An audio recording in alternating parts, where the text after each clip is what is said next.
Halo guys, balik lagi di channel Teknorea.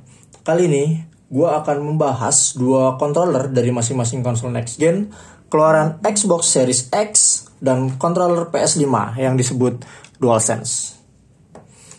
Oke, yang pertama akan gue bahas adalah dari segi harga. Kalau menurut gue, kedua dari controller ini memiliki harga yang sama jika berdasarkan region luar.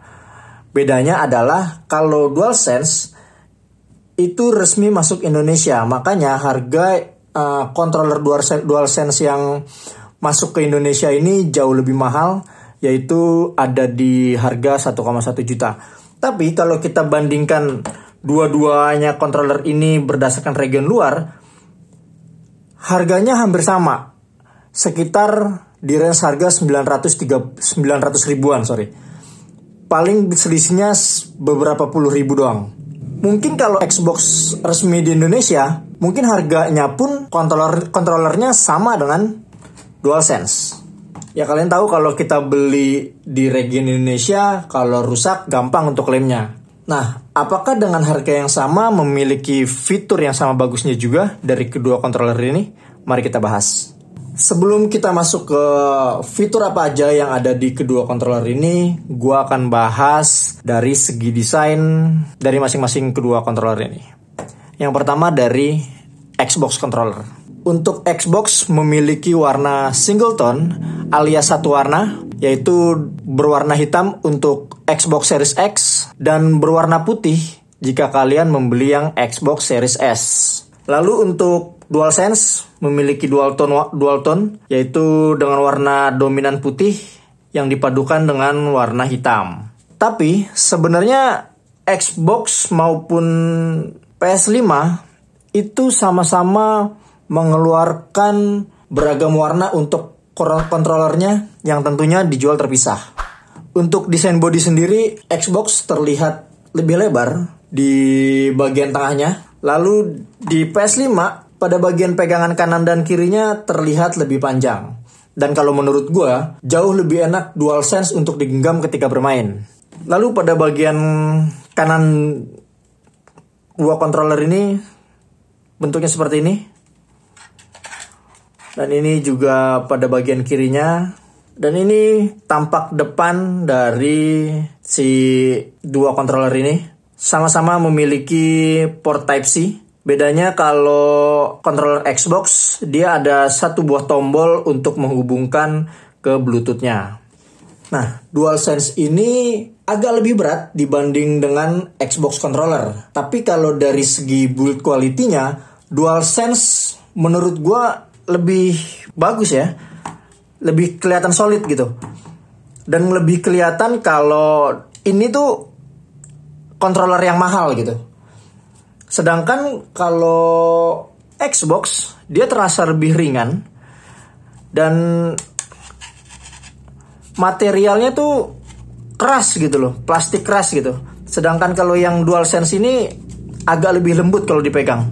Dan di Xbox controller, semua tombol yang ada di controller ini ketika ditekan lebih clicky. Jadi terdengar suara dari masing-masing tombol ini ketika ditekan.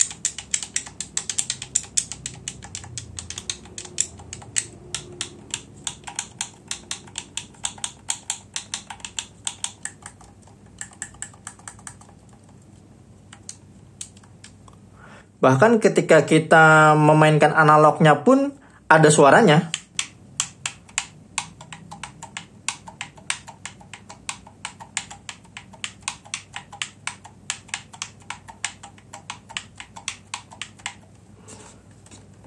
Lalu kalau di DualSense lebih tidak terdengar, lebih senyap gitu suaranya. Dan tombolnya pun ditekan tuh lebih empuk gitu.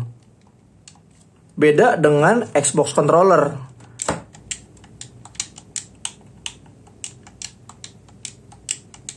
Di Xbox ini juga sebenarnya masih secara desain masih sama dengan controller sebelumnya, yaitu di Xbox One. Yaitu dengan analog yang sudah pasti tidak sejajar. Dan dari segi body pun desainnya sama kayak Xbox One gitu. Nah, kalau di controller PS5 ini, di DualSense, PS5 maksud gue Sony itu melakukan perombakan besar di controllernya. Nah, beginilah kira-kira ketika kedua controller ini dipakai. Genggamannya seperti ini untuk yang DualSense. Lalu untuk yang Xbox seperti ini. Itulah perbandingan kedua controller ini ketika digenggam untuk bermain game. Lalu untuk fitur, kedua controller ini menurut gue memiliki fitur yang jauh berbeda. Yang pertama untuk Xbox controller ini memiliki fitur haptic feedback, yaitu getaran yang dikeluarkan dari controller ini yang menyesuaikan dengan kondisi dan karakter dari game yang kita mainkan. Selain itu di Xbox controller ini juga ada fitur impulse trigger, yaitu ketika menekan trigger dari controller ini akan menimbulkan getaran seperti haptic feedback sesuai dengan kondisi game yang kita mainkan. Nah, yang enaknya dari Xbox controller ini, dia sudah support dengan aksesoris untuk generasi Xbox controller sebelumnya. Dan controller ini juga support untuk berbagai macam device seperti PC maupun di Android. Nah, gampang untuk menyambungkan dari controller ini ke PC atau ke Android hanya dengan melalui koneksi Bluetooth. Dan tidak ada masalah sama sekali mengenai latency, bahkan game-game di PC pun merekomendasikan untuk menggunakan controller ini. Lalu untuk DualSense, ini menurut gue fiturnya nggak main-main dan keren banget. Controller ini juga punya haptic feedback yang memiliki getaran yang menyesuaikan dengan kondisi gamenya. Namun getaran yang dihasilkan kalau menurut gue jauh lebih lembut dibandingkan Xbox controller. Jadi gue pakai dua controller ini, yang satu untuk Xbox, yang satu untuk PS5 tentunya. Haptic feedback yang dihasilkan oleh PS5 tuh jauh lebih keren menurut gue dibanding Xbox. Dan DualSense ini haptic feedbacknya jauh lebih detail menurut gue. Bahkan kalau ketika lu bermain game-game yang memang support untuk di DualSense-nya gitu ya, kayak Ghost of Tsushima gitu, itu ketika kita jalan atau kita menaiki kuda, itu rasanya bener-bener kita seperti ada di dalam gamenya gitu. Mereka menyesuaikan banget dari bentuk getarannya. Selain itu di DualSense ini ada adaptive trigger, di mana untuk penekanan triggernya ini keras dan lembutnya bisa menyesuaikan dari game yang kita mainkan. Jadi kita benar-benar merasakan game yang kita mainkan semakin nyata. Contohnya ketika kita ingin menembak atau menekan pedal gas pada game balap, trigger ini akan terasa seperti kita memegang senapan beneran gitu loh. Seperti kita menarik pelatuk senapan sesungguhnya gitu loh. Atau pedal gas mobil yang sesungguhnya gitu loh. Mereka bisa menyesuaikan sesuai dari gamenya gitu. Jadi ada getaran dan pegas untuk di DualSense ini. Lalu fitur selanjutnya ada touchpad.